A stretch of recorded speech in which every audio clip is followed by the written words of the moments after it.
it's Jess from Jellephant Art, and in today's video I'll be showing you how to make 3 different Halloween themed art projects. Now you may be thinking that this is very similar to my last video, and well it is, but my last video was Halloween themed arts and crafts projects, but this one will just be focusing on art. So project number 1 is Halloween abstract art. Now you can do acrylic pour if you want, but I would just be sticking to standard abstract art with a palette knife and some thick acrylic paints.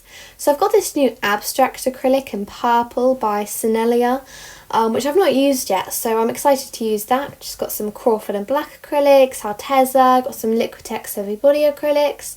So yeah, any thick acrylic paints will work. So I've selected my colour scheme. I've got some purple, orange, silver, white, black and gold. The only thing is, if you are planning on doing orange and purple, then you've got to try not to overwork it too much because it's going to get turned into a bit of a muddy colour. Also, if you are doing this colour scheme, I, to be honest, think that purple, orange and black will work just fine. So here I've got a stretched canvas. This is quite a small size. I would probably recommend using a canvas panel if you can, just because I think it would look a bit nicer, because I didn't bother with the edges because I just didn't, and obviously you wouldn't have to worry about that with a canvas panel. So now I'm just squeezing out all the different paints, got some orange, well, all the colours that you already know I'm using, and yeah, I actually ended up with a pretty nice amount of paint. So yeah, let's go in with a palette knife. Spreading the paint's always very satisfying. I actually started doing this and until I realised when I actually looked at the camera that there's like this big glare from the filming light because it's all wet paint, so from this side you can't really see very much. It looks very grey.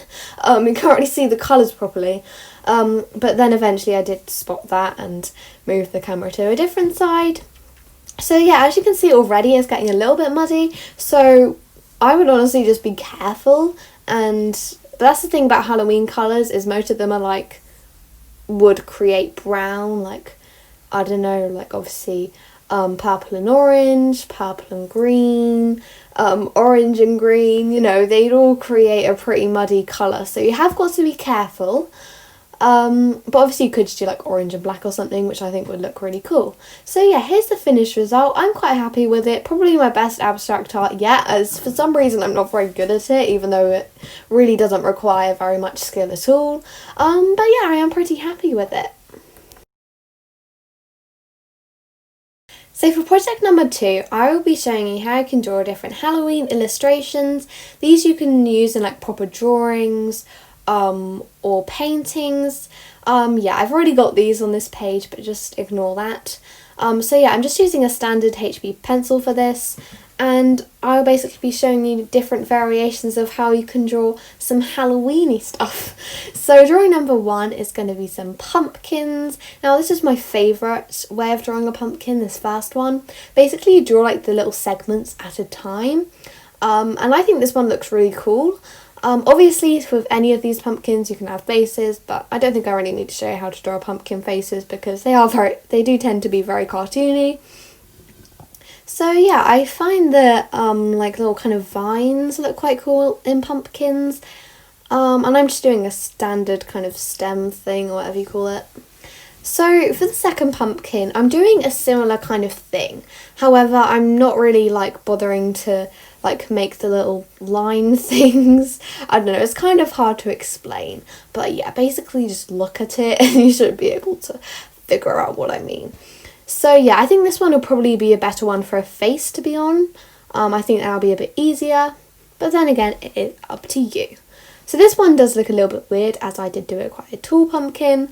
It is meant to be like that, by the way. So I'm just doing kind of standard shape really, and I'm just drawing little lines in it, and this one is quite a nice one. So yeah, those are the different variations of how you can draw a pumpkin. So for drawing number 2, I'll be showing you different ways to draw ghosts. Now like the pumpkins, I've got 3 different ways I like to draw ghosts. Now this first one is a very cartoony one, but I think it's quite cool. Like this makes good decorations. And basically you're going to draw like the hands and the head. It's very simplistic, which I like. I like that a lot. But yeah, just doing some touch-ups around the edges. And for the face, I tend to just do like 2 circles for the eyes and a larger circle for the mouth. So it looks like it's going, ooh. I don't know. Oh my gosh, I'm never doing that again. Right, so now I'm going to draw the second ghost. Now this one is probably one of my favourites. I did the face like that way. I feel like it should have been like facing the other way. I don't know if that makes any sense. Probably doesn't, but oh well. They're all kind of facing us, so we'll go with that. And the third one is quite similar to that one, but it's just a slightly more cartoony variation of it. So yeah, those are different ways that you can draw ghosts. So for drawing number 3, I'll be showing you how to draw a witch's broom. This one isn't too difficult, like it's quite self-explanatory really, like there isn't really much going on. Yeah, I just say watch it for that one because it's kind of hard to describe what I'm doing. So for drawing number 4 is another witch's thing, a witch's hat. I did a bit of a weird base, but oh well, that's fine. Again, this one is quite a cartoony one. And the next one is a very simplistic spider. I honestly don't know why I even had to show you that because I'm pretty sure we all know how to draw a spider, but oh well. So drawing number 6, I did like these like Halloween kind of letters. What I like to do is basically just do kind of like bubble writing almost, but then kind of shake the pencil as you do it. I find that's quite a good way of doing it. So yeah, so drawing number 7 is like a vampire's mouth. It's kind of running into my proper lips thing. Obviously, if you want to make this realistic, then basically just copy like how I did the texture on the lips drawing. But I wasn't really too fussed about that, to be honest, as these aren't very realistic. So yeah. So yeah, now I'm just drawing the teeth, obviously with the fangs. That's very important, otherwise it would just look like a normal regular human mouth. And so for drawing number 8, I'll be showing you how to draw little potion bottles. Again, these are quite a simplistic one, but I just felt I should probably include lots of different things that you can draw for Halloween. Also, some of these ideas, or like kind of mini tutorials of how to draw things might come in handy and like spark some inspiration for any Halloween drawings or paintings. So yeah, first we've got the 3 different types of pumpkin, the 3 different kinds of ghosts. Got the witch's broom, the little spider witch's hat, this Halloween letter things, vampire mouth, and some potion bottles. So yeah, that's all the different Halloween illustrations.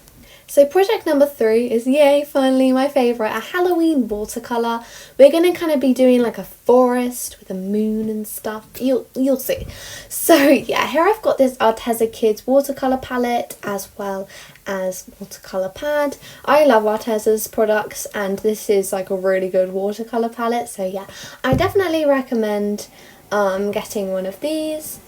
So yeah, we're just going to use a sheet of paper, pretty basic stuff, not much I need to say about that. So yeah, you can pause the video now and this is basically my sketch, and I've done like a cat on the trees, and then you want to draw like where the moon's going to be and what the trees look like, that kind of thing.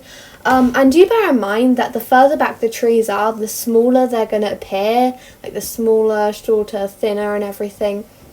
And something to bear in mind when painting is they will also appear lighter until they gradually fade into the background colour. So yeah, that's just something to bear in mind if you're going for a slightly more realistic look. So once you've made the sketch, you're going to lightly erase the pencil lines. I possibly did it a little bit too heavily really, as it was really difficult to see them underneath the layer of watercolour. So I decided that my colour for the background was going to be a nice purple.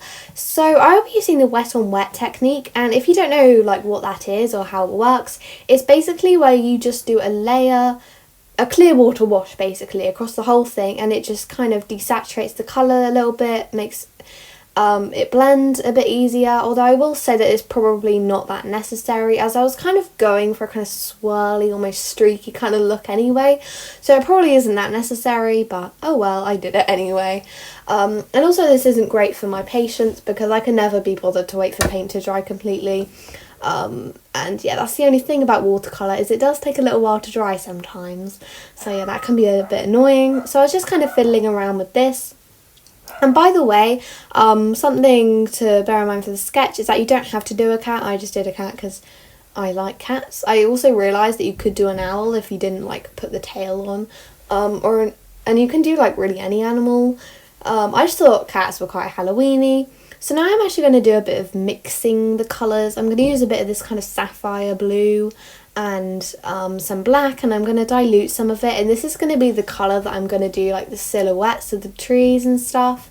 By the way, right when I finished the painting, I realised that a better colour than purple would be like a nice teal, and I realised that like right at the end. It was really annoying because that would have been such a good idea, and I love teal as well, but oh well, this will be fine. So I'm actually using a water brush to do all the silhouettes, and if you don't know like what a water brush is or how it works, it's basically a paintbrush that you use for watercolour, but it has like water inside it, so there's a little water chamber inside, and whenever you want more water and more pigment and stuff, you just squeeze the thing and it comes out. So yeah, it's definitely very useful rather than having to dip it in your paint colour like millions of times.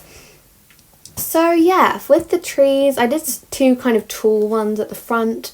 Yeah, I didn't really think too much about it. I think I should have gone with like a slightly more tall tree look, as it looks, as they're kind of like the same colour almost as the tree with the cat on, but they're like further towards us basically. But yeah, I probably should have thought about that a little bit better, but oh well. By the way, I just wanted to put it out there that you can just use like a regular black for the silhouettes, which is what I actually normally do, and then you can just dilute the colour with water to make it fainter, obviously the further back the trees go, like I said earlier. But yeah, I decided to add a bit of blue to it just because I feel like that's what quite a lot of people do, and I don't know, I just thought it might make, like, obviously make it a bit more of a cool tone, and yeah, I just thought that might suit the painting quite nicely. So I did actually decide to go over the ground a little bit with some more of the purple, just because the ground was kind of blending in with the background, so I thought that looked a bit weird. But yeah, here's the finished result. I'm pretty happy with it. And yeah, you can obviously use like orange for the background, purple, green, teal, really any Halloweeny colours that you think will look good. So I just wanted to show you some of my Inktober drawings if you haven't been following me on Instagram or anything like that. So day 1 is autumn, day 2 is shadow, day 3 is nature, day 4 is pumpkin, which I decided to make blue, day 5 is sweets, day 4 is wizard, day 7 is swing, day 8 is ride, and day 9 is vampire. So I hope you enjoyed this video. If you did, make sure to give it a like and also subscribe to see more content on the channel. And like I said earlier on, there has been a Halloween arts and crafts video, so go check that out if you want to. Happy Halloween!